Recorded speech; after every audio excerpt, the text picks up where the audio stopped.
Coming up on today's show, we finish off the triplane. Parts 7 and 8 are on the site now, so we'll be looking how we completed off the plane in the final reveal. We had the members meet this weekend, just gone on Sunday. Great to have you all there again as ever. And one of the areas we covered was spraying thin line, so I'll be showing you how we did that. We've got loads of reviews for you this week. These are the kits that unfortunately didn't turn up in time. So we've got the Eduard 148 scale Spitfire, the new one, which looks very, very nice.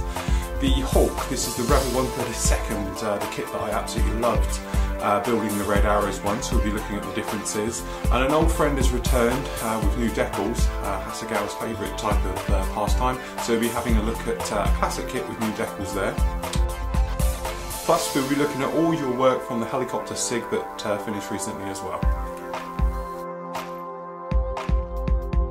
Hello, welcome to Flory Models. I'm Flory. First of all, the bad news. The bad news is we're away next week, so we'll be actually closed. So if you've got any orders placed by the time you've seen this, they won't actually go out until the 20th of May, which is the Monday when we're back. We're actually back on the Friday morning, but obviously with orders and catch up and everything else, we'll get back up to speed at the weekend. You can place all the orders you want to on this site as normal, that's no problem. It's just obviously they won't be dispatched till the 20th until we get back.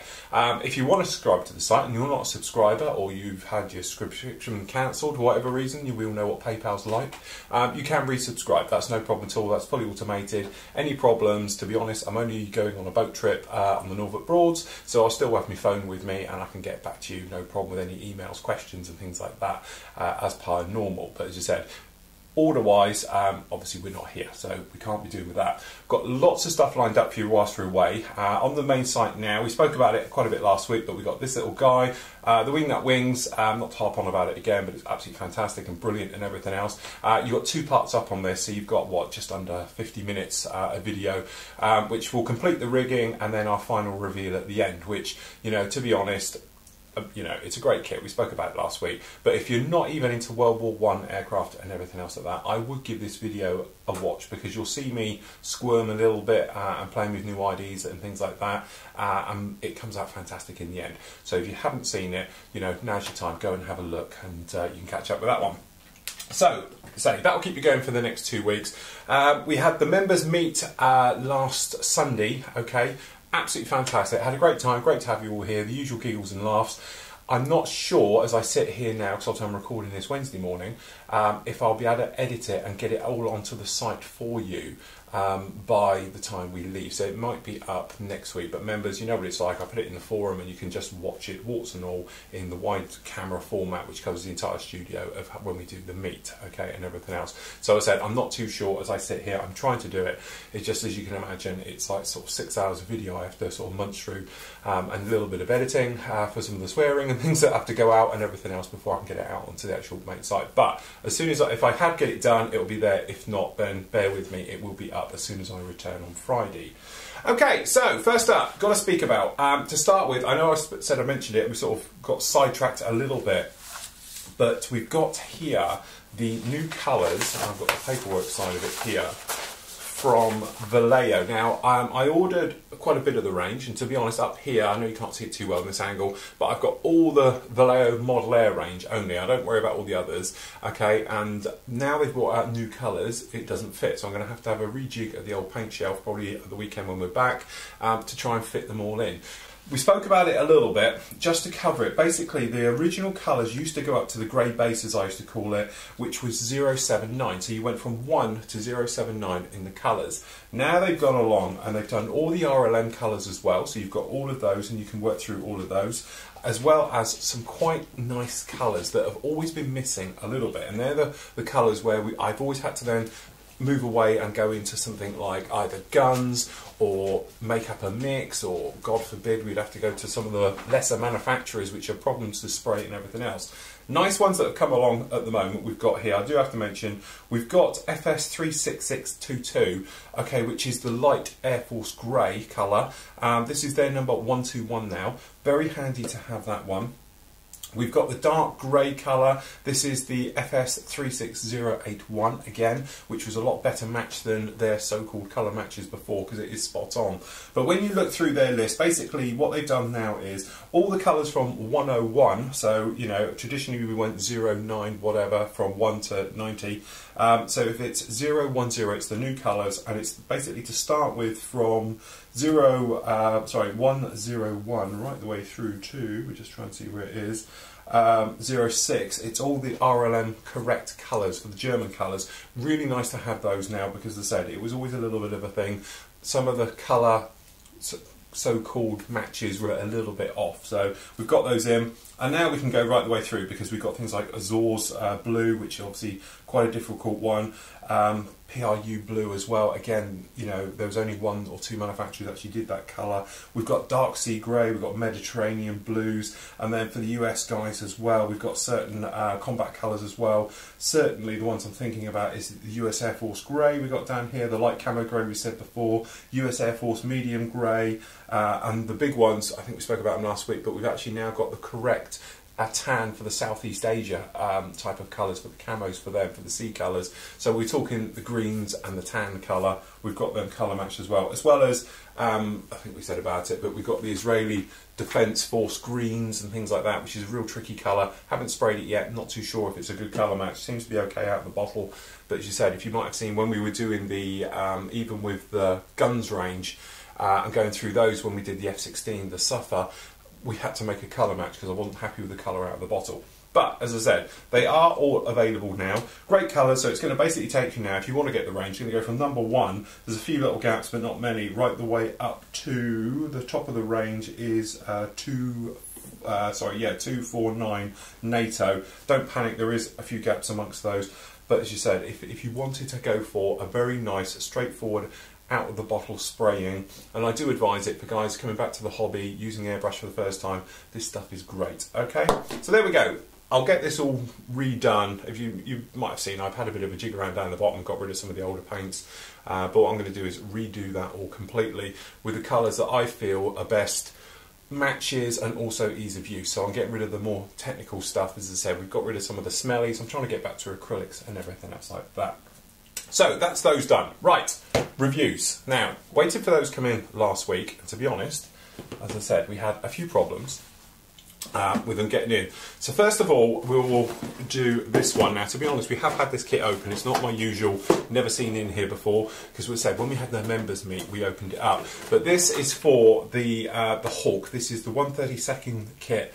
Absolute bargain price. Again, shop around for this kit, and you should come up with, you know, some good prices. We had this thing going around as low as £9 in the UK, and for a 132nd scale kit, which builds into this guy, it's absolutely fantastic. Now, this is a different kit, admittedly. This obviously is for the T1, but at the end of the day, it's exactly the same. You get the Red Arrows complete kit with the diesel tank under the belly and everything else in this kit. It's just this particular one comes with a few little extras of what we'll look at now. But if you haven't seen the video build on this one, again, have a look, because it does make an absolute stunning aircraft right out of the bat. The only thing I would suggest is perhaps a colour photo etch cockpit set, and maybe some harnesses for the seats, because it's a big old canopy on it and you don't see too well. So, usual thing, it's 1/32 scale right the way through, some very nice box art on the front. Okay, and I said, now I have had this out, and we did joke about it when we had the meet on Sunday, because you can never get them back in the box afterwards. So, if we just have a quick twiddle through here, and we'll talk about it as we go. So, as we had last time, put them to one side, we have absolutely lovely kit. A little bit of texture to the kit, but if you're doing gloss work, you might want to put some good primers down on this to get rid of it. But we do have recessed panel lines. Yes, it is a little bit soft in here, but it's not too bad. Most of the joins, as we worked through it on the build last time, they go together quite well. Just take your time, and just take your time with your seam filling. We had quite a bit of seam filling around the nose to do. It's quite a nasty, not a join. The join goes together well. It's just the plastic's not brilliant, and the one that runs along the bottom between the join down here on this nose section, as I say, to get it right on this one, even in here you might be able to still see it. I've got a little bit of sink marks going down in there, but this one across the nose can be a little bit problematic with it. Generally, as we said when we built this one before, it's absolutely fantastic. For money-wise, it is a complete bargain. Okay, what you do get though, without harping on, is everything that you might need before. So we've got the standard type of layout, we've got the ejector seats, we've got the engine that all went in, and everything else like that is pretty much as we had the last time. Luckily this time it's not in that god-awful red, and I must admit I was expecting it to be in black styrene again, but I think that costs a bit more to produce. Down here, the important bit, so this is the diesel tank which goes on the red arrows one we spoke about. This is the Aiden gun pod which shows in the picture, goes on the centre tank, centre line of the Hawk. Okay, so all the generic bits is exactly as we had last time, as we can imagine. Quite nice detail for the wheel wells and everything else. It's nice that it's got a full length engine as well, so you've got some nice pipes to look down there. Seam wise, it's not too bad, a little bit of playing around, but to be honest, when you look down in there, it's a bit of a black hole and you can't see much anyway. The things you get different though is these guys. So what we've got here, hard points as we had last time, but we've got, I think we call them in the UK, CRV7 rockets. I could be wrong, as I say, I'm a bit out of date with these things. But basically we've got the rocket pods here, obviously duplicate sprue, which are these, and we get the tanks for the wing tanks, for the wings as well, and we get the hard points. I can't remember off the top of my head, and to be honest I can't find the book for it, if it came with these last time. I don't think it did, so I think the new sprue you're getting is this one, although I could be totally wrong that it had it in last time. Again, exactly the same as the last time, we don't have the option for deployed flaps, which is a little bit of a shame because it would be nice to have this down in the powered down configuration, but it's something we can live with, and I'm sure the aftermarket guys will be jumping on that soon and giving these the down flap position, because if we look on the inside, there is a score mark just down in here for dropping the flaps, so I am slightly surprised it hasn't happened as of yet. But as you can see, going down through the parts, again we've got minimal flash, we do have a little bit. Yes, some of the parts are a little bit chunky, soft moulded as I call it, but generally the detail is all there. We've got some nice detail with raised rivet detail in the cockpit areas and things like that. I know with ours, we did ours with a colour photo etch set, but certainly going through, it's just the same as last time. There's no real changes to it, but as I said, this is one of those kits, bang for your buck is absolutely amazing because you do get a very, very nice kit for your money. So, we won't look at the clear parts, we've done it before. What we're talking about is the old instructions down here. So, very much the similar line as last time. You can do this one gear up or gear down because the doors are all in one position right the way through. So, cockpit goes together as we can imagine, and we can see these bits here. What it's blurring out saying do not use, it's the easy thing to notice. What it is, this tank here is a diesel tank that does the smoke for the actual red arrows, so obviously their red, white and blue smoke system. That's where it is. And this little guy down the back, they have the slightly extended fairing at the base of the rudder. Okay, so obviously you'll use this one over here this time, but last time you used the longer one. And that is it. We've got the decals down here, they're quite matte looking, okay, so, and obviously you're going onto a gloss aircraft. So for once you want them to be glossy, but as I say, it seems to be the thing now. Airfix have switched over to this way of printing in matte finish instead of in gloss. The harnesses, we went, as I said, for a photo etch set on ours. The decals aren't too bad at all if you want to do the instrument panel straight out of the box and things like that. But you can see you get a little bit here. The ejector seat mark's quite nice. We'll talk about markings in a moment. But again, it looks to be all in register. It is that thing though. They are printed matte. We're doing a gloss aircraft. Take your pick. Anyway, right the way through. Couple of very nice photos, but unfortunately the photo reference down here, actually that looks like an MB7 ejector seat to me, not the one you use in the Hawk, so I'm not quite sure even why they put that in. Again, I don't remember that last time. It looks like they're using these little new features in these instructions, like using contact clear glues and things like that, which is a little bit different. I haven't seen those before, so they're obviously doing a little bit of advertising in. As we go through, as we can imagine, we've got, exactly as we had last time, the actual wing section going together. Again, these, the ailerons on the wingtips, well, all the control surfaces, to be honest, are movable, but they're very nasty, so you probably want to glue them in place, because they're not brilliant. Gear going together, obviously you have your choices of how the gear's going to go, up or down. If you wanted to make a very nice in-flight display, something we thought about last time. Here we've got, I think it's the Aiden cannon, I'm sure it's the Aiden cannon underneath. That's the one where you obviously be using on this particular one, or not at all, okay, because obviously, to be honest, I can't remember the last time I saw a Hawk with a Laden cannon floating on it, and we do get them fly over here on a daily occurrence. So, going all the way through, rocket pods going together onto the wing pylons, everything else, and coming through, canopy being fitted on. Again, it's a little bit troublesome, this particular area up here on the top. It's not the best in the world. We've got the photo etch bit down here if you're wondering what that is. But this bit that sits in here is quite nasty. We've got the seam then that runs along. Just take your time all with this one. And the one thing I wish I'd done is we've got the hole here, which is just a hole. I wish I'd put actually a little bit of piping on the inside because it looks a bit odd with just a hole in the top. But again, something you learn, and next time I'd probably go around and do it. Markings, 74 Squadron with the tiger on the tail. To be honest, probably one of the most famous black ones there is. Absolutely fantastic. They're up at Valley, which is the home of the Hawk now, I should think. And right the way through. It's generally just gloss black absolutely everywhere. And black is something we'll be talking about very, very soon. Or the other option we've got here is for 151 Squadron. This is a reserve squadron at Chivenor. And to be honest, Chivenor is my local. It's not anymore. It's closed. It's now RMB. It's a marine base in North Devon, which is not very far from me at all. Hence, whilst we used to get these fly over on a daily occurrence, and I think they still come down here quite a lot, but would be my local unit, to be honest. Very nice. It's two-tone grey. It's light grey on the bottom, dark grey on the top, the RAF colours and everything else, but it's sort of low visibility right the way in. So again, nice little call-outs, but as you'd imagine, the aftermarket guys have already jumped on this in a vengeance in 1/32 scale.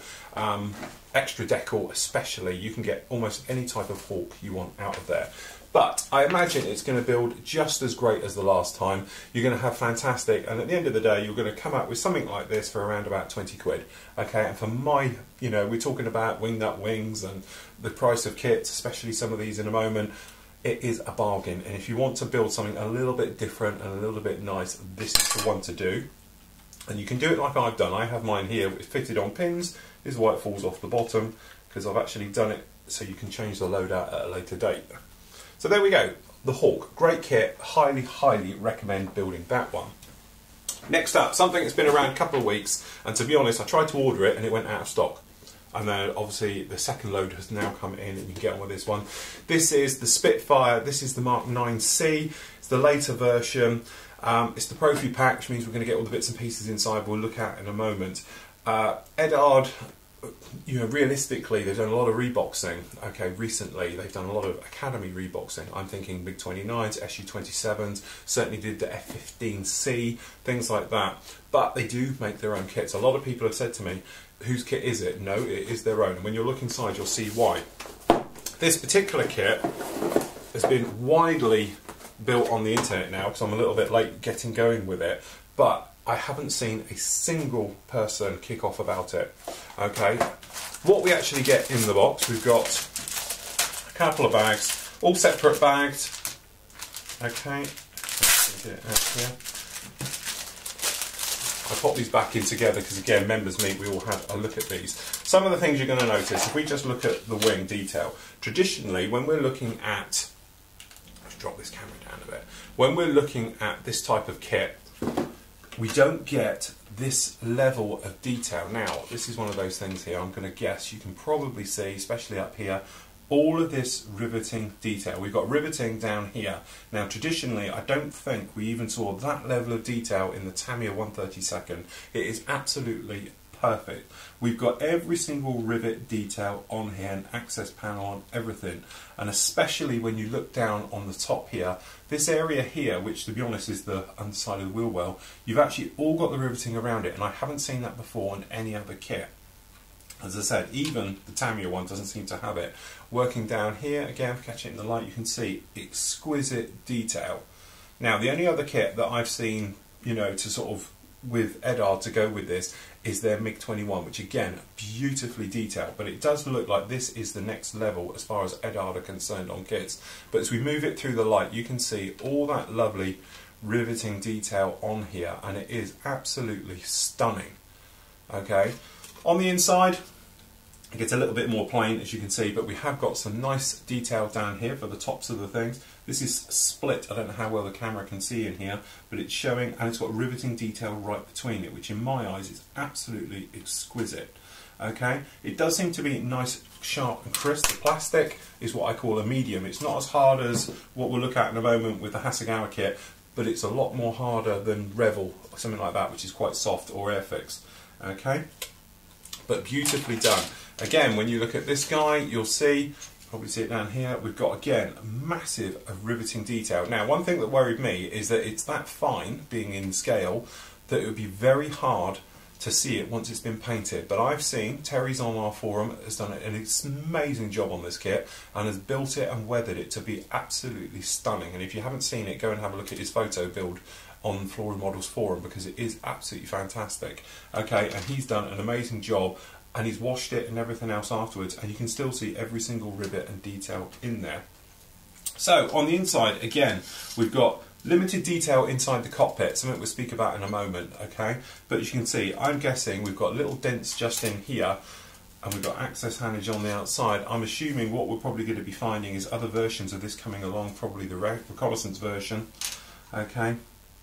But again, we've got different types of engine scoops on the top and various things, okay, and underguards. Yeah, just pop this guy out. So we've got two in here. Pop that one out the way. Drop this back just a fraction. Okay, so we have in here again, we've got, and I'm assuming it's gear up, gear down. No, they're both gear down. Two types of gear door down here. I have to check the references in a moment. Two types of tyres. We've got round and we've got grooved. Not a fan of this particular hub system and all the rest of it, but to be honest. Okay, we've got obviously a wing spar at the top here, running right the way through. We've got some gear areas. We've got the spinner cap, the prop. Seems to be okay, I must admit. It's a late version. I'm not too up on the later versions. But coming along here, as you can see, we've got the wheel hubs, different types of hubs. Okay, little scoops for the underside, the radiators, again, very nicely done, very nicely detailed. In fact, do them metal with a wash, they'll look great. Gear legs themselves, again, we're talking a smaller scale here. Fantastic, on a par, anything with Tamiya could do. Exhaust areas, there's the shrouds down there. Working our way along, say geared doors, that's the actual ones. Exhaust ports, beautifully done. As I say, it'd be one of those hard ones for you guys to actually see, but it is lovely done. Flipping over, as you can see, some of the detail on the inside again. And one of the things I am noticing here is a distinct lack of ejector pin marks anywhere on the parts, which is quite a nice touch. Yeah, I'm really struggling here. It does look like they've you know, taken on board some of the other builders, like the Wingnut Wings guys, I know I harp on about, but they really seem to have got to the situation, a bit like here, of adding a little part on the edge and having the actual push pin that pushes it out of the mould, not on the part. It'd be so easy to put it on the part, but they haven't. They've gone past it and they've got it to the side. So the ejector pins are all not on the part. So if you look down as it runs down on here, we've got all the ejector pins very, very close to the parts, but not on them. And that is something that seems to be a trend that's happening now, that the guys all sort of jumped onto, which is fantastic for us as modelers, because we don't have to flap around anymore and put them all right. So anyway, going through, we've got the tails, we've got different types of tails on here. Again, it's leading me to the thought we're going to have multiple ideas. We've got bomb racks down here. We've even got small bombs. We've got all the former system, sway braces, okay, oxygen bottles, lovely little details. We've got rudder pedals, everything else running down here. The seat, more control surfaces, and from my untrained eye, well, yeah, we can see a slight little bit of difference down here. Different wingtips, okay, and now we've got the inside walls of the actual parts themselves, which are quite basically done, okay, and formers, but as we said, there is reasons for that. But again, if we're looking down on here, on the inside of this tail section, we've got no ejector pin marks in anything. There's no ejector pin marks on any item in here that I can see with my first look at this. I haven't looked at this kit at all, okay, but that's another great little thing. So it does look like they've jumped on board now and seeing it. Nice little on, reminds me of the old way when they used to do white metal. Okay, so what used to happen with white metal, they pop it into a mould like this, okay, and then it's rotated extremely fast, it's spun. The white metal then gets poured in liquid form, and obviously it shoots to the end, forming your parts. It stops, cooled, and they flick it out of the mould, and it looks like that. I assume it's just the way they've moulded it, but it's a very clever way of doing it. So anyway, little parts tree here. We've got wingtips for clip wings, okay, canopies. Again, you know, I'm putting this down on things, and I don't know if you guys can see it as well. We've got a little bit of wobble, but we're talking scale here. You know, at this scale, you can't have it too thin. It wouldn't mould, so you have to have it a little bit thicker. But it's quite a nice little touch having it on this little tree system here. It keeps it relatively smart and clean, and it keeps them off the deck. Again, all the moulding is nowhere near anything at all, and it looks pretty good. I think dipping it a little bit of clear or a clear gloss, totally dry before you use it, and that will improve the clarity of the glass tenfold, but very nice indeed. Now, before we go through the manual, we'll look at the other bits. So we have in here decals. It looks like they're making their own, okay, but as we said, we haven't had any problem with them at all. So we've got the generic sort of markings here for trestle stands, walkways, things like that. As you say, these little red ones are the gun covers, the tape that goes over those, and we've got the markings. Now, they're not crisp. These aren't as we've seen with some of them. If I'm going to be totally honest, they look a little bit, looking at the reds, okay, and the blues, it wobbles a little bit on colour. But you could, you know, the argument is that when you paint an aircraft in real life, it's not perfect, especially when we're talking in wars, the colours are chucked on. So from my point of view, I'm just saying it because I'm saying it, not that I don't agree with it, because it does look pretty good. Cockpit, we've got an instrument panel down here that's quite nicely detailed, everything else. Just that, I don't know, the Polish markings look a little bit light to me, but that's it. But you say, for the scale, again, you know, perhaps I'm getting a little bit close to 1/48. And then down in here, what we've actually got is, because it's the Eduard Profi pack, we've got some harnesses, photo etch parts going on here. Obviously, that's the blast unit for the back of the seat. A couple of other little bits going around, and then we've got the instrument panel down here. Quite a nice little touch, no problem with that at all, looks quite nice. And then we have got, which has been cut, not like I was saying the other day with the Tamiya one, this one has been all cut out, so it's a die cast, stamped set, and this will do your masking. And I'm just looking down on here, it's definitely for the cockpit. I can't see it as being wheels, but it's definitely cockpit right the way through. Quite a handy little thing, and as you said, if you bought those on their own, that's going to be a £5, that's probably going to be a £10, so it's quite a nice little touch straight off the bat. Now, instructions. These are beautifully done. If you've ever done Eduard before, you'll know what I mean by this. So, what we've got down here, call outs of the parts you're not going to need, as we were basically saying, it's the clip one. We don't have clip wings on this particular kit. Underguard's different, different tails, things like that. So obviously we are going to get further ones coming through, and this explains just down here about the markings. Paint call outs, as we imagine, it's usual when you Mr. Hobby, and you sort of aquatis colours right the way through, your generics. Cockpit section all going together as we would very much imagine first, okay. Putting those in, showing the photo etch harnesses all go in, and the areas will all go around it, putting it all through. A little bit of adjustment required if you're going to close the canopy or have it open, which is fair enough. Showing those goes in. Obviously there's no engine to this kit, but again we will talk about that in a moment. And now it's showing the actual upper halves and lower halves. Putting in some holes if required.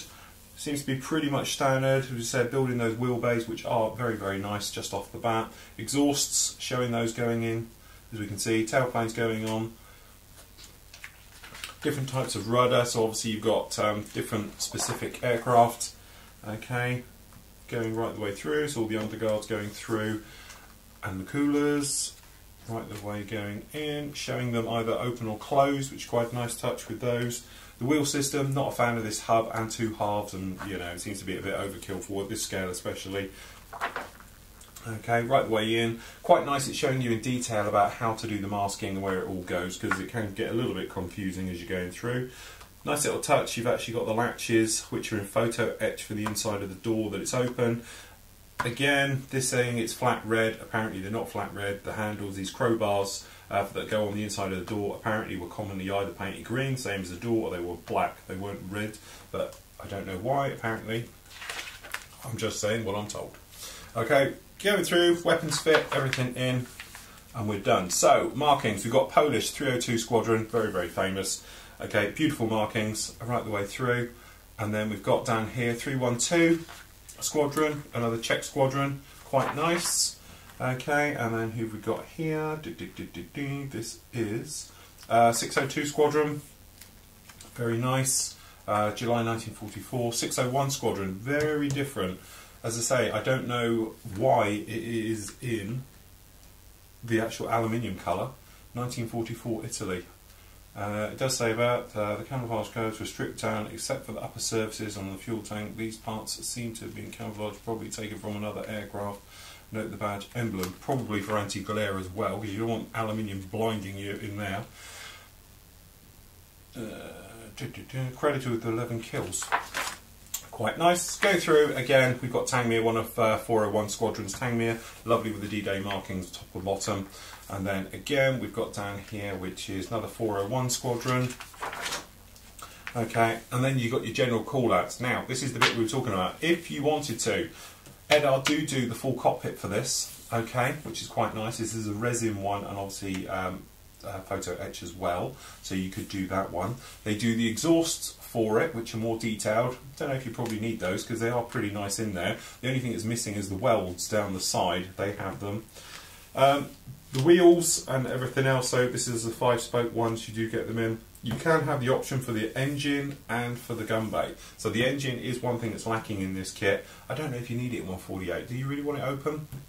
Don't know. 132nd, you can understand it. It's a big aircraft. It needs an engine. It should have an engine. And when you're paying hundreds of pounds for it, you do need an engine. Okay.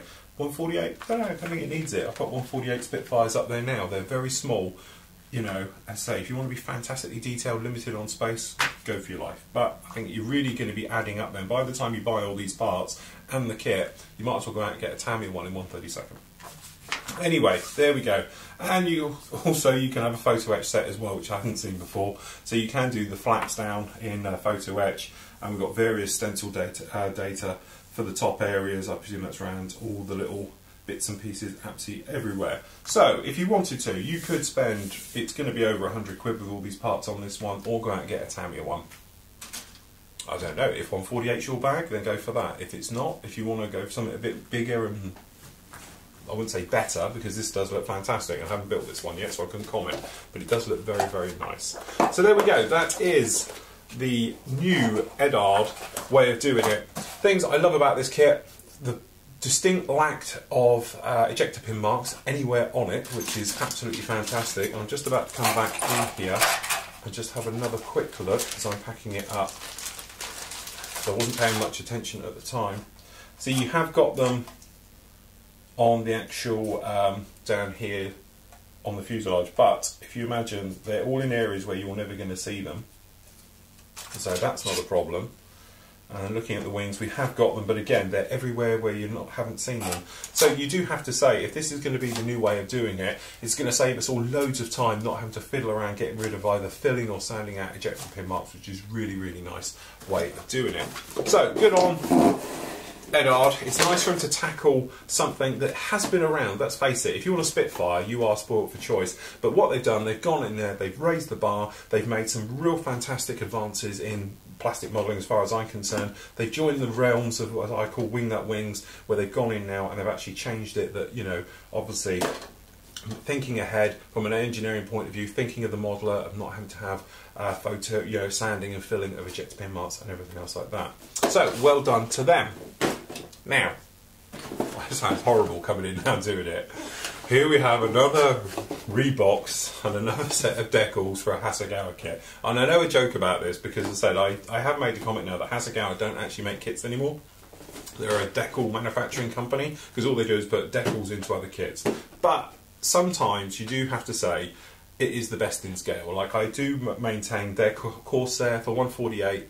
You can't beat it at the moment. Even the Hobby Boss one's not exactly as nice as this thing. Things like the Crusader 148. Okay, you've got the Academy one as well, but their one's particularly nice. Goes together very, very well. Great kits. It's just a shame that with the pricing, you know, and a lot of it isn't their fault. With Japan having trouble, you say, with the currency, it just inflates it a bit artificially compared to what it would be. Exchange rates, things like that. But what we have down here is a reboxing of a pretty old kit. Revell used to do this kit, but unfortunately it's been discontinued, so if you wanted the cheap option, you could do that. What you actually have here is a 1/48 scale Corsair. Now, so actually what you've got here, I call it very, very hard, very, very crisp ejector pin. We've got some nice detail. If you haven't seen this kit before, pre-moulded in electronics bays. The wheel wells are particularly nice. Okay, straight out of the box, this does build a very nice kit, as you'll see as you go through the build. You do get quite a few little options with it as well. The main things you'll be lacking on, usual thing with Hasegawa, you've got no weapons for it as such, and everything else. But you've got the intake, which disappears nicely down. Unfortunately, we've got ejector pin marks you will have to take care of, because you can see them from the inside. Okay, but this kit is quite old. Nicely detailed undercarriage, it does build quite nicely, and you've got things like the wheel wells, as I said before, are very nice. This is the nose one over here. Tiny little bits of flash on it, but it's probably not surprising with the age of the kit. Yes, unfortunately, we've got ejector pin marks in all the wheel wells and probably everywhere where you don't want them to be. Okay, cockpit tub itself is quite basic. Again, this kit, if you wanted to, there's tons of stuff out there. You've got full resin cockpits for it. Eduard have done every single photo etch set that's available for this one as well, and there's other manufacturers out there as well that have done a great job with it. As you can see, it's quite a large kit. You only get 2 bags because they chuck them all in together, as was the thing everybody did back then. This particular one, you do get a little bit of photo etch. This is the bars that run down the side. To be honest, I'm not up to speed on why they have them, and the last time I built this kit it was just floating around loose, so now at least they bagged it in a little bag, which is quite a nice touch. So down here we've got a little targeting pod guy, okay, which is the only thing you get with it. This little is what we were talking about, goes down the side. I don't know if it's a fuel line or something that runs down the side of the fuselages with this, but you've got the photo etch bit, it goes below it, so this plates to it, which is quite a nice touch. Okay, as you can see, it's a little bit flashy down here. We've got flash down here quite extensively, all round here. And moving around, most of these parts do have flash. Refueling probe, front nose wheel section. The cockpit, to be honest, when you do put this together, once you've cleaned all this flash off, it does come out quite nicely. It's not a really bad kit. Okay, wingtips, this is twofold. Again, beautiful detail, riveting, takes a wash really, really well. As I say, I've built this kit many, many times before. Really, really nice. Leading edge extensions, these are the little slats that go on the front of the wings. Again, extremely flashy, need lots of clean up. Okay, going right the way through, we've got your traditional pilot figure, which is their standard one that you bung in everybody's kit. Okay, got the tail planes, the pylons, quite nice. Again, plenty of flash all over this that you're going to have to deal with, and this is particularly nasty, which I don't remember on the other kits, but I'm sure it was there. You may be able to see, if I catch this little guy in the light, trying to find light here, a little bit there, bubbly as hell. Come on, got to be a bit of light here somewhere. Come on, where are you, where are you, where are you? As I say, it's one of these things, I'm looking at it and I can see tons of it, and it's just trying to find it. But you might be able to see, this here is completely rough as arseholes, as I would say. Okay, you would have to sand that totally flat. The mould has completely had it in this section here. This one over here has got scratch marks in it where I assume they've been back in the mould trying to clear this problem up, but this side haven't done it at all. So what it is, it feels like braille. You could read a novel, quite frankly, on there. Not nice at all, so you'd have to clean that up, because otherwise what's going to happen is you're going to come along and try and stick it to this half, which has got it as well, okay, and you're going to end up with a sandwich with a gap in between, and no amount of pushing and filling is going to actually take care of that. So you want to make sure you sand those totally flat. Now this has got scratches all over it, this one, okay, and to be honest this one has, so they've obviously cleaned out the mould and given it a scrape in there, okay, and unfortunately they haven't done it on that side. Not nice, but we are talking, again, you know, this kit is, God, I don't know, got to be 25 years old, something like that. So anyway, we've got the old-fashioned sidewinder missile here. This is the really old type. I can't remember what it is now off the top of my head, but it's definitely a predecessor to an M because it's got the slanty back wings on it. We've got a multiple ejector rack. Okay, it's one piece, so obviously this would hold traditionally. You've got your 6 bombs on this one. Then down here we've got little tiny sway braces. That's what all these little guys are. As you see, it's pretty much a standard. We've got 2 of those going through. Then again, we've got fuel tanks, which are quite nicely detailed, but again, they're showing their age. They're really soft. The lines are all going to need to be rescribed completely because they are so soft, they're almost non-existent. And the raised detail is still there. Okay, we've got the little wheel, which is one piece, which has got the traditional bloody great ejector pin marks in. saying, when you do a kit, you do a brand new one like Eduard, Wing Nut Wings, and then you come to this and it's like stepping back in time. Same. And then we've got this guy, which loads of flash, as you can probably see all over this one. But as you work your way through it, and get down here, you can see we've got pretty much okay. It's a little bit flashy. It's going to need cleaning up everything. We've got the flaps that will go onto this one as well, which is quite nice. It does build to be a nice kit. I'm going along here and making it sound like this thing's terrible. It actually is very, very nice. And if I can find it, I'll put a photo on the end of this little bit of a link of one that I did in around about 1995. And it came out absolutely stunning. And I don't know if it was new then. I don't know if the camera will pick it up, but we've got lots more of this bobbling here, this sort of braille effect as I'm calling it. And we've even got cut down ejector pins, marks where it's obviously the injection point was so big, okay, right the way through. But I think with a little bit of work, it's quite easy to bring this kit up to date. I've done this kit many, many times before, and it's been absolutely fine. Decals, traditionally is what this is. This is the Stinger's Cag Bird. You know, the Stingers, we've seen them, they're on everything, even Russian stuff. Very nice, it's the anniversary colours, okay, right the way through it, for the navy one. The decals, to be honest, I've never had a problem with Hasegawa's decals. They seem to go together pretty nicely. I've never had them break up on me or anything else before. The traditional way it is, what happens is the instruction manual is just one that they did for Dave Dot, and you always get one of these little pamphlets thrown in for the decals for this particular kit. Hence, whilst we get this one here. So as I said, this is for the Bicentennial Stingers one. Two options, you can either have it with the white tail or with the rainbow tail on there. Everything else is pretty much standard to it. So again, quite a nice bicentennial kit, and right the way through. And the other thing that's lovely about this kit, it's the 1960s, 70s US Navy colour of the actual dark gold grey with white, which is absolutely beautiful scheme. It's one of my favourite schemes to do. Instructions. So, as you can imagine, it's not going to be anything to go massively overboard about. It's their traditional massive pull-out sheet, which will pull along like a conveyor belt to show you. Tony Hart. The seat, you could replace it. It's quite a nice touch if you do. There is resin ones available out there from everybody that does this particular one. As I said, it's been around a long time, so the kit, there's lots of stuff out there, and the chances are you can probably pick a lot of this stuff up quite cheaply because it's very older parts as well, but it will make a very nice kit. You have got to open up all the holes, don't forget that, because I forgot to do that in the past and it's a bit of a pain to find them all again. I've got the braking system down that goes underneath, quite nice. I normally do mine up if I'm honest. Okay, but as I said, it's this big thing that hangs down. Obviously you can't have it right the way down, but it's on the ground. But sometimes what can happen is, or I'm led to believe, the hydraulic, if they're stood for a long time, it gets a little bit weak and they can bleed, and they actually do come down naturally and they sag on their own. When it's powered up, it obviously all pulls tight and it comes back up again. Anyway, main gear going through and everything else. Obviously you'd stick that on last, don't stick it on now until you've painted it all, especially the gear doors and everything else.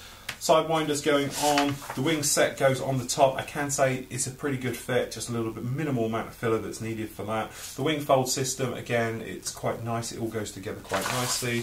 The way the canopy system works is, and also another nice touch, it sort of pings up on underneath it and everything else, gives it a nice chunky feel to it. It's quite nice to have the access ladder down as well as you go right the way through. So again, as I said, there's no weapons for this one, so this weapons call out's pretty irrelevant unless you bought their weapon series. And then if you're like me, you're probably in a situation where it won't have the parts in there that you want anyway because you're using something else. You don't take any notice of this, although if you look at this one carefully, and I can find the photo, you'll see it in a moment. But as you say, overpriced, very old, makes a great kit, so make up your own opinions on that. If you want a Corsair, this is the kit to go for. It's certainly more superior in my opinion and gives a greater, more accurate look than the Hobby Boss one does, certainly. And the Hobby Boss one, I've had a go at building that one. Although it goes together and it's okay, it's not as easy or straightforward as doing that particular one. Clear parts, again, very, very nice. Nice and clear. I won't bother getting them out. They're pretty, very clear actually. No problem with those. Minimal amount of flash on those, but say that's an easy clean anyway when you're going to be joining them on. So it's an older kit. Yes, it would be nice if somebody came out tomorrow and brought out a lovely looking one. And to be honest, when Hobby Boss brought out their one, I was quite excited about that and thought it was great. But the way the wing set goes onto the Hobby Boss one and things like that, it's easier with this one, putting it on, having that one piece that goes in. You don't have a centre seam running down and then wing joints either, so it's just a little bit easier with this one. So you never know, we might come back to be doing this one quite soon. To be honest, that's the reason why I've bought this one. I'd like to do another one. You'll see this photo, hopefully it's here. If not, then I'll find it later. But when I built this one back in around about 1994, actually, I'm going to lie, it's around, to be honest, that was around about 1990 I built that one. It was absolutely fantastic. No, it wasn't 1990, sorry, it would be about 1995 I did that one. It was absolutely fantastic, went together, really, really nice, thoroughly enjoyed every minute of it, so I'd like to come back and have another go at it.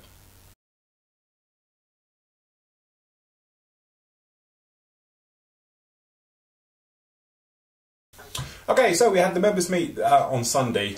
We had a great laugh and everything else, and it's great to see you all there. Oh, and what I think about it, has anyone seen Shannon's wheel door for his Spitfire? If you have, shoot him a PM on the site, because he seems to have lost his. I've searched the place and can't find it anywhere. Anyway, here's us talking about spraying thin lines. Right, okay, so we'll start off with thin lines, and then we'll go on to Trevor with doing camo work and fading and things like that. When you're doing thin lines, obviously the last thing you want it to do is slow down and start spitting. The old flow improver, I don't know if you ever use it. I've got some of the, I've got the stuff I've got in a glass bottle, but yeah, it's the same stuff. If you didn't, but I've also got some of the Tamiya stuff. Tamiya do their own one, don't they? Tamiya's, yeah, no. Flow retarder, or the retarder that they've got. I've got some of that as well. So you know, I have got some improver. Yeah, I've got Windsor and Newton, I think, the big bottles. If you didn't have glass jar, you just use them as no, it comes in a plastic bottle. Self-leveling stuff. Yeah, if you get a big you enough could bottle. do. The trouble with the self-leveling stuff, because it's a lacquer base, as I would call it, basically. Yeah, so I've got a flowing it dries very, very quickly because it's airborne as well. And chemically it goes. So what this will do is just slows it all down. So what I tend to do is, obviously in there we've probably got about, I don't know, probably a bit too much if I'm honest, just lose a bit. Otherwise we're going to run out and I'll spill it everywhere. Okay, so we've probably got about 1/2 ml in there. What we're going to do is just literally add 1, 2, 3, 4, 5 drops. It doesn't need tons of it. You're not using it as a thinner. It just goes in to make everything happen. There's my little orange one. There's an orange one. So I'm just not sure what's on various things. I'll use a new one. My new brushes. I say, you bought some new brushes, it looks like it. I know, I thought I'd splash out. So anyway, we've got it in there, so what we do is we're just going to do probably less than a 50-50 mix, so you're probably talking sort of 60-70% thinners to paint. Because the trouble is, doing very, very thin lines, you've got two options. You're either going to put it down once and away you go, or try and build it up over multiple passes. If you're building it over multiple passes, is great as long as you're in the same place. If you're going to be a little bit iffy about where you're going with them, you can end up having problems as you're sort of going through.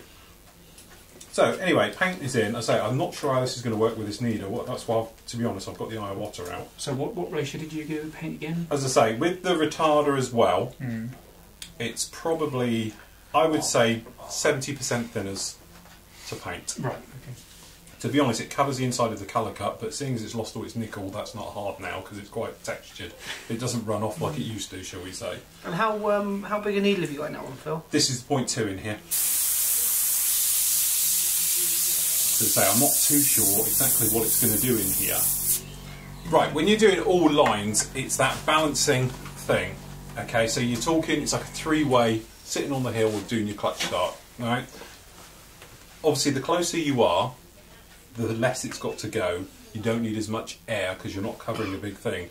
By being closer, if you've got too much air, what you're going to do is push the paint all over the place and you're going to get spidering and all the rest of it. Trouble is though, if you lower the air pressure too much, you're going to get spitting. Okay? And then obviously, the further you come away, the bigger this cone of fire is. You know, imagine it's just a cone coming off the end, the wider your line. So you need to be really in very close, okay? But it is finding that balance. So it's just that thing of, hopefully when you do your mix like you know it, and off the top of your head you're thinking, I know Tamiya 50-50 mix gives good coverage, I've thinned it a little bit more. The flow improver stops it from drying on the needle. And theoretically what we're doing now is a bad thing by talking, because I've already sprayed it, it's on that needle now. That initial pull, it will get stuck and it will affect your paint pattern. But what you want to do is, obviously you can do it down here, but you're getting a false representation. Because when you're doing it down here, it's sticking on your paint to the paper. Oh, brilliant at spraying on that. Oh yeah, this is I'm great. You can write go my name and that's everything. it. When you're doing it onto this bit, you want it to be obviously a lot more. So I always do this thing on my hand.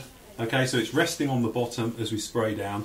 So usual fling, I'll start it off. I'm happy how the paint's coming out. But what I'll do is if I go in, if you go in a little, you've got on there little bits of speckling on the side. If you were doing this over dark, you wouldn't have to worry about it because you won't really notice it. But because obviously it's on a white and doing black, you've got high contrast to actually see it. So you've got various options. You can say, right, okay, well, we'll just come off a little bit, you know. But you can see that there's a good example there. Because I'm talking instead of spraying, when you first pull the trigger, it's got the dried bit on the end of your needle. Yeah. The paint comes along, it dries up and thickens up because of all this dry paint through talking, and it comes off. So the way they do it is if you get a damp bit on here before you start to spray, clean your needle, blow down and then come in. I think it's spitting a little because of the thing, but let me get one. So that one there is because it's drying. It's drying physically inside the chamber of the paint, and it's giving it spittiness. Yeah.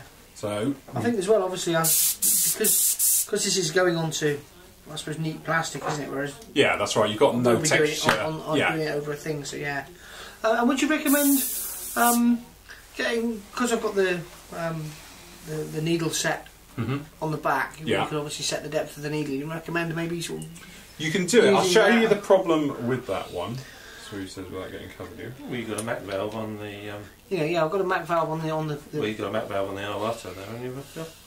Oh, I've got the Mac valve. It's actually in line with this one, so it's on. Oh, yeah. it's on there, is it? If we just tip this in here a minute, which this one's got a bit of needle in it, to be honest. Still the 0.2, but it's not ruined. So let's just throw a question out there to Haven't to tried to people. modify it. Have you got ultrasonic cleaners?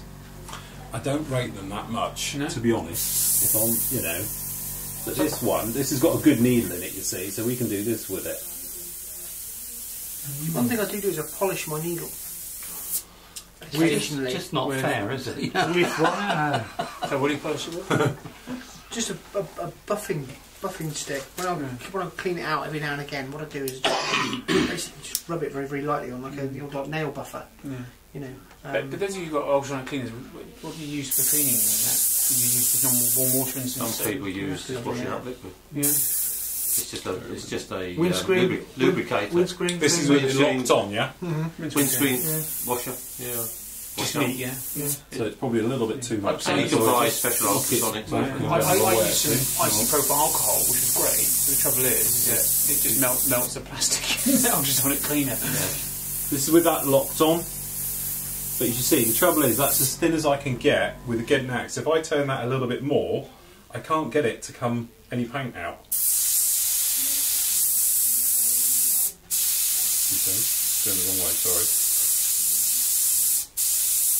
This is with it locked on at its finest, but you see, it stopped. Yeah. So you I never bother using mine because I always that's find what happened, you see. You Yeah. can't. You need to draw that little bit further back. So if I knock it off and go again, I think it's just going to have to be a bit of practice. Isn't yeah, it? that's It's it. Yeah.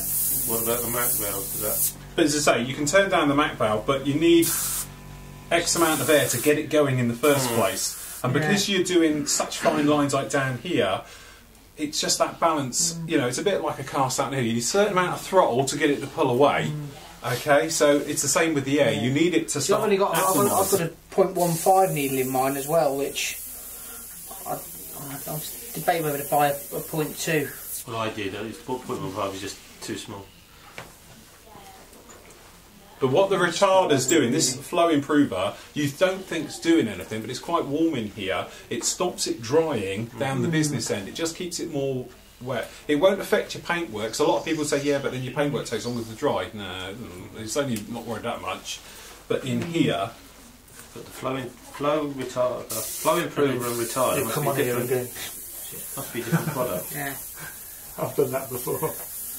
thing is, it's two different lines. Because what I did is I tried it and it just didn't work. So then I was in the position where at least I could respray it, and go back over the.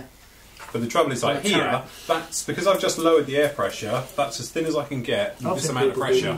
So it's not the thing of keep lowering the air pressure sometimes. Because what's happening is I'm having to pull the trigger to get any out. Yeah. So it's a bit like saying sitting on the hill with a car, it won't pull forward because you ain't got enough throttle. So if I turn up the air pressure, do it the ordinary way and just keep practicing at it. Yeah, because I know you get a lot of guys and they'll say, "Oh, to get thin, it's thinner paint, less air, closer." But yeah, so like here, that's just, to be honest, playing. that's me trying as much as I could to do the thinnest line with less air. But I'm having to pull it a lot further, and to stop it from going everywhere, I'm coming away a little bit. You lose a bit of control then. Yeah. So just the purpose of this thin line is this purely for sort of doing the camouflage on a tank. So just doing the outlines kind of thing. Yeah, basically, the German tanks and things where you get like a desert yellow, and then it'll have like brown and green camouflage lines or whatever. That kind of just do those. Right. Okay. Of course, the kit's 48 scale as well, so it's that little bit smaller. Yes. So that's the stencil. That is the thing. I know a lot of people. I don't know if any of you guys noticed it on paint it all over in that colour, and then just, or even use very thin blue tack. Hannons have got them back in stock. On 48 stuff that I've They've done, been out of stock going forever. I've used the pencil, the but painted they were out of pencil stock. crayons. But I noticed on Friday I get the old email sent through, and they're back in stock. With the Duncan lead, and that works quite well. Trumpeter, are they, or something? Or those? Sorry? Were they made by Trumpeter, are they? Or Airwaves, which is Hannon's own. Oh, these are for the. It used to be ED. German camo, aren't they? So like mottling effect, isn't it? So what you can do, if I give you a quick demo, they're quite effective. As long as you put the template down and you remember to put it on, turn it, twist it, twist it. Otherwise, you're going to get a bit of a stay pattern, isn't it? Yeah. Somebody actually does a wood grain one now as well if you're doing the wood grain. Yeah. But like with these, if you wanted to do what I do, so obviously you've got a gap because we want a feathered edge. You don't want it to be rock hard. But what you can do then, you obviously just put you down, because these are you clean them up afterwards with a bit of airbrush cleaner. But then obviously you can just come along.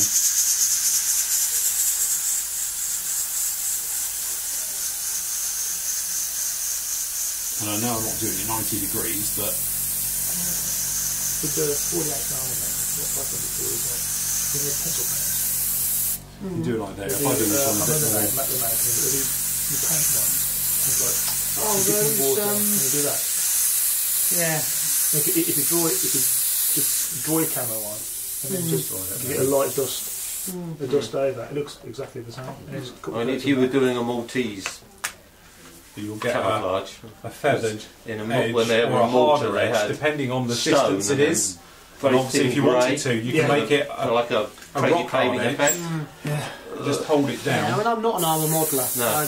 It's a couple of kits I've got, and I sat in the house one evening But and don't I get it just too wet. threw it together. And As soon as it's on there, start to dry it. I mean, depends what colour the thin bit is in between. What I would do is underneath with it. spray everything that Yeah, colour, otherwise, if you do it when it's wet, fill around bleed it. underneath. Yeah, But this way, it should give us a nice hard edge to the camo because it's downward. What's Armour Bite Check got you? Because the great thing about armour is nothing's the same. I mean, and if you cock it up, you just plaster it in mud. So obviously this one, because it's raised, you get a more dusty you can go to finish. a show and some bloke That one, because it's down onto it hard, it gives you a hard edge. And then these guys, whatever happened in the field, crew adaptions. you can just all of our tanks along. All of them. You can cover things up with stores on the back. You can put it on that. You can put extra higher. But again, if you move down close, there's that extra armour you can cut. It's amazing. Just dry down. So depending on the distance, hold it. Yeah, up, if you wanted to do sort of faded, you hold it up, and obviously the higher it is, the more faded. If you want hard mottles down low, the only trouble I find, if you have this stuck to the model and you do it, they look a bit stark. fake, a little bit hard. But so what you want to do is literally find a way, and I know some guys, and they'll put like a shimmer 1mm plastic card on the end of this, and they'll use that as the height guide, and then they'll spray right over it. Okay, so there you go, spraying thin lines. As I said, it's one of those things, practice, is your best thing. There's no rule book to this one because depending on temperatures, you know, when we were spraying that here in the studio, it was a very warm day, we had all the doors open, we had a little bit of a breeze coming through. It will change how it is, so you can't just simply turn around and say it needs to be A, B and C, as in your air pressure needs to be something, your paint needs to be something with your thinners, okay? It won't work like that, it's a variable, it's because you're dealing with something so fine, you only need very fine adjustments to make massive differences. But as I said, practice, practice, practice, and I don't know if we said it on there, but a lot of us were agreeing that, you know, basically sometimes it's worth just to sit down with your airbrush on a piece of plastic card like we did there and have a play. You know, and literally let's just see exactly how far you can get in. Have a go with your shading, do stop and starting, and it's great because sometimes you sort of come along with it and you think, you know, oh, it's very straightforward, I can do it, and then when you come to do it, you know, things slip, especially if you're just doing big things and everything else, so it is well worth going back and having a look. So I hope you found it interesting. As I say, guys, I'll have that up on the site for you next week, okay, probably. I don't think I'm going to have time this week. So anyway, what I'm going to do, I'm going to leave you this week with the fantastic work you did from the Helicopter Sig. Amazing job all the way through there. Must thank Larry for hosting this one and going through it and everything else like that, and we'll sort out all the details of it when I come back off of holiday. So there's no show next week at all, okay? You've got plenty to catch up with. Hopefully, as I said, I'll get the members thing on there and you can catch up with that, and then next week I'll be back with you with part 1 of the Phantom and part 1 of the actual F117 Nighthawk build. Now all those zoom sets have turned up for those as well, so we get on. Okay, so that's it for this week. So until 2 weeks' time, everybody happy modelling and take care. And here's the Whirly Bird Sig.